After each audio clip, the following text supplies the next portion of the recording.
안녕하세요. 고수의 장사법 시리즈 27번째 시간입니다. 오늘은 많은 자영업자분들에게 정말 중요한 관점을 알려드리도록 할 건데요. 우리 장 교수님 안녕하세요. 네, 안녕하십니까. 오늘은 우리 자영업자들이 내가 그런 생각을 안 해봤는데 라는 그런 마케팅의 묘미가 되는 방법에 대해서 얘기해드리고 싶습니다. 얼마 전 부천에서 애견 호텔을 운영하고 있는 사장님을 만났는데요. 그분의 하신 말씀이 정말 인상 깊었어요. 요즘 반려동물 산업이 정말로 많이 변했고 사람들의 견주들의 사랑이 정말 대단합니다. 우리 호텔에는 유치원도 있고 수영장도 있어요. 재활 치료까지 하는 아이들도 있답니다. 그러더라고요. 네, 정말 대단하네요. 요즘 진짜 반려동물을 가족으로 여기는 분들이 많아졌죠. 가슴으로 나와서 지갑으로 키운다. 그 말을 듣고 제가 많이 웃은 적이 있습니다. 과언이 아니더라고요.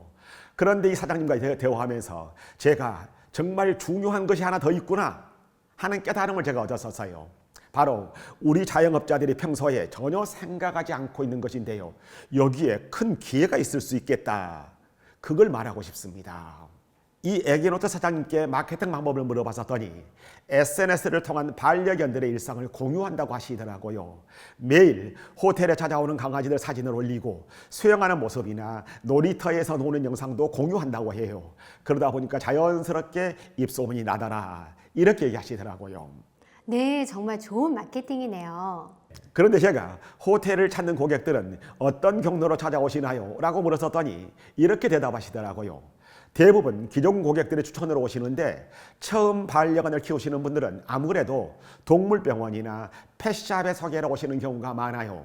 하지만 그런 것과 제휴 마케팅은 아직 체계적으로 생각해 본 적이 없어요. 바로 이 점에서 우리가 놓치고 있는 중요한 포인트가 있습니다. 고객이 호텔을 찾기 전에 먼저 동물병원이나 펫샵을 간다는 말씀이시군요. 구매 일정상 그렇습니다. 자영업을 하면서 또 우리 소상공인들은 자기 사업, 자기 고객에게만 몰두하다 보게 되면 큰 그림들을 놓치는 경우가 많아요. 고객은 하루 동안 나만 단 한 번 만나고 나서 끝난다. 이렇게 생각하기 쉽지만 사실 내 고객은 곧바로 다른 누군가의 고객이 되기도 한다라는 사실을 까마득하게 잊어버리고 있는 것이지요. 저도 국민은행 지점장으로 있을 때 이런 경험이 있어요.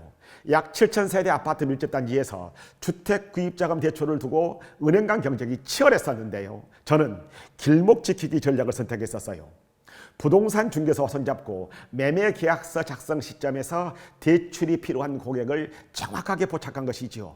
대부분 대출을 받는 고객들은 반드시 사전에 은행에 오기 전에 부동산에 들르거든요. 그래서 애견호텔 사장님께 이런 제안을 했어요. 고객이 우리 회사를 찾아오게 만드는 길목을 찾아내는 것이 대단히 중요합니다. 분유회사들이 왜 산부인과나 산후조리원에 집중할까요? 그러게요. 왜 그럴까요? 엄마들이 처음 분유를 고를 때는 특별한 기준이 없어서 산후조리원의 추천을 따르는 경우가 대단히 많거든요. 한 번 선택한 브랜드는 또 잘 바꾸지도 않아요. 애견호텔도 마찬가지입니다. 반려견을 처음 입양한 견주들이 자주 찾는 동물병원이나 펫샵과 협업하게 되면 그것이 바로 고객을 만날 수 있는 중요한 길목이 되는 것이지요. 사장님께서 그러고 보니 저희 호텔 근처에 큰 동물병원이 있는데 한 번도 내가 그런 생각을 해본 적이 없네요. 그렇게 말씀하시더라고요.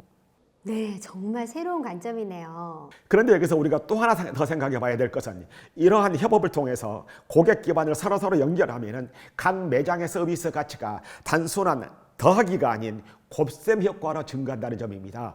윈윈이라는 뜻이지요.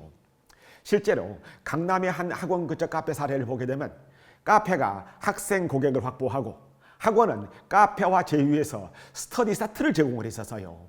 그랬더니 학생들이 카페를 통해 학원을 통해 카페를 알게 되면서 두 업장의 고객 기반이 동시에 확대된 경우라고 볼 수가 있습니다. 바로 애견호텔하고 동물병원이 제휴한 경우도 이와 마찬가지로 견주 입장에서는 호텔과 병원 패키지 자체가 더 편리하고 가치 있는 서비스로 느껴지게 됩니다. 예를 들어 보겠습니다. 동물병원은 새로운 고객에게 애견호텔 1박 무료 숙박권을 제공할 수 있어요. 병원 입장에서는 고객 서비스가 되거든요. 호텔 입장에서는 신규 고객 확보에 중요한 마케팅 기회가 되지요.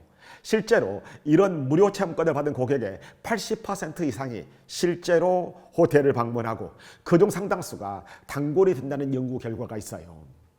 그런데 여기서 끝이 아니에요. 각자의 브랜드 가치도 높아집니다. 동물병원은 고객을 위해서 특별한 혜택을 제공하는 병원으로, 애견 호텔은 전문 동물병원이 인정한 호텔이라는 신뢰성을 함께 얻게 되거든요. 그럼 실제로 어떻게 해야 할까요? 세 가지 핵심 체크 포인트를 말씀드리겠습니다. 첫째로는 고객의 구매 여정을 정확하게 파악해 보세요. 고객이 우리 매장을 찾은 후에 주로 방문하는 업종이나 서비스를 세심하게 관찰해야 돼요. 중요한 것은 경쟁 관계가 아닌 업종이야 좋습니다. 카페라면은 근처 미용실이나 학원하고, 반려동물용품점이라면은 동물병원이나 애견 미용실과 협업하는 그런 방법으로요. 두 번째는 뭔가요? 둘째로는 명확한 수익 공유 모델을 설계하세요. 첫 방문 고객의 결제 금액 중 10%를 소개비로 지급 같은 그런 방식으로요. 처음부터 간단 명료하게 합의해야 돼요. 단순한 할인보다는 무료 체험권처럼 구체적인 서비스를 제시하는 것이 더 효과적인 방법이고요. 세 번째로는 협업의 범위를 디지털로도 확장해 보세요. SNS나 블로그를 통해서 서로의 서비스를 자연스럽게 소개하고 공동 이벤트를 진행해 보세요. 식당이라면 근처 학원과 제휴해서 방과 후 특별 메뉴, 이런 이벤트를, 미용실이라면 카페와 협업해서 헤어스타일 변신과 브런치 카페, 이런 패키지를 홍보하는 식으로요. 네, 정말 실용적인 조언이네요. 헨리 포드가 이런 명언을 했어요. 함께 모이는 것은 시작이고, 함께 머무는 것은 발전이며, 함께 일하는 것은 성공이다. 함께 일하는 것이 성공이에요. 자영업자들은 한정된 시장에서 홀로 싸우기보다는 고객이 구매 예정 전후로 거래하는 다른 자영업자들과 동맹을 맺고 서로 협력하는 방식을 적극적으로 찾아내 보세요. 여기서 재미있는 것은 이러한 마케팅 제휴는 단순히 고객을 소개하는 데서 그치지 않고 상호 보완적인 상품을 함께 제안할 때 더욱 효과가 극대화된다는 점입니다. 예를 들어 보면은 미용실과 화장품 가게가 협업해서 헤어 시술 고객에게 맞춤 화장품 샘플을 제공한다면 고객은 내게 맞는 패키지 서비스라고 인식하게 될 것입니다. 카페와 꽃집이 협업해서 커플 고객에게 커피와 꽃을 묶는 패키지를 제안한다면 단일 구매보다도 훨씬 더 높은 매출을 만들어낼 수도 있고요. 그러면 고객 입장에서도 더 편리하고 사업자 입장에서도 매출이 늘어나는 일석이조의 효과가 있겠네요. 일석이조입니다. 이렇게 편리한 서비스가 있었구나 라고 고객이 느끼게 되면서 충성도가 높아지고 입소문 효과도 더 커지게 될 것입니다. 네, 이번에는 교수님, 시청자분들이 궁금해하실 질문을 드려볼게요. 협업을 제안했는데 상대방이 관심을 보이지 않으면 어떻게 해야 하나요? 그런 부분도 분명히 있을 겁니다. 그래서요, 처음에는 거창한 제안보다는 작은 테스트부터 시작해 보는 것이 어떨까 싶습니다. 서로 다음 주 하루만 우리 전단지를 서로의 가게에 놓아보는 게 어떨까요? 그런 방법으로요. 성과가 보이기 시작하면 자연스럽게 더 큰 협업으로 차근차근 발전시킬 수가 있어요. 그러나 거절당하는 게 무서워서 아예 시도조차 하지 않는 것은 진짜 큰 손실이라고 볼 수가 있습니다. 네, 또 협업을 할 때 계약서 같은 건 꼭 필요할까요? 꼭 거창한 계약서일 필요는 없어요. 하지만 기본적인 합의 사항은 문서, 간단한 메모라도 남겨놓는 것이 좋아요. 언제까지, 어떤 방식으로, 수수료는 얼마로, 그와 같은 내용이면 충분합니다. 그래야 나중에 서로 간의 오해를 방지할 수가 있거든요. 사실 이런 걸 부담스러워하는 상대방이라면 애초에 협업 가능성이 없다, 이렇게 판단해도 무방할 것입니다. 네, 마지막으로 오늘 시청자분들께 가장 강조하고 싶으신 메시지는 뭘까요? 네, 정리하자면 내 고객은 나한테만으로 끝나지 않는다, 이러한 관점의 전환을 보게 되면 훨씬 더 중요한 마케팅 기회가 생긴다는 점입니다. 고객의 예정에는 여러분 가게만 있는 게 아니에요. 고객이 거쳐가게 되는 모든 길목이 새로운 마케팅 기회입니다. 우리 가게에 오기 전에 어디를 갔고 나간 후에 어디를 갈지를 찾아보세요. 그 길목에 사업자들이 서로 손을 잡으면서 광고비 한 푼 안 들이고도 새로운 고객을 확보할 수 있는 길이 있어요.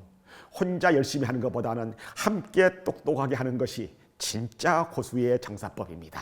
네, 정말 눈이 번쩍 뜨이는 조언이네요. 다음 시간에는 또 어떤 이야기를 들려주실 예정인가요? 다음 시간에는 상품과 서비스에 디지털을 더하라에 대해서 얘기해 보도록 하겠습니다. 간단한 체중계를 만든다면 체중계는 자기 몸무게만 재는 기계가 아닙니다. 체중계를 통해서 체중계가 앱과 연결돼서 우리들의 건강 관리를 해주는 앱으로 연동시키는 것이 진짜 훌륭한 제품이고 서비스가 된다. 이런 부분을 고민해 보도록 하겠습니다. 네, 오늘도 귀한 말씀 감사합니다. 네, 시청자 여러분, 오늘 배운 내용을 바탕으로 주변 업체들과의 협업 기회를 한번 찾아보시고요. 우리는 다음 시간에 또 뵙도록 하겠습니다.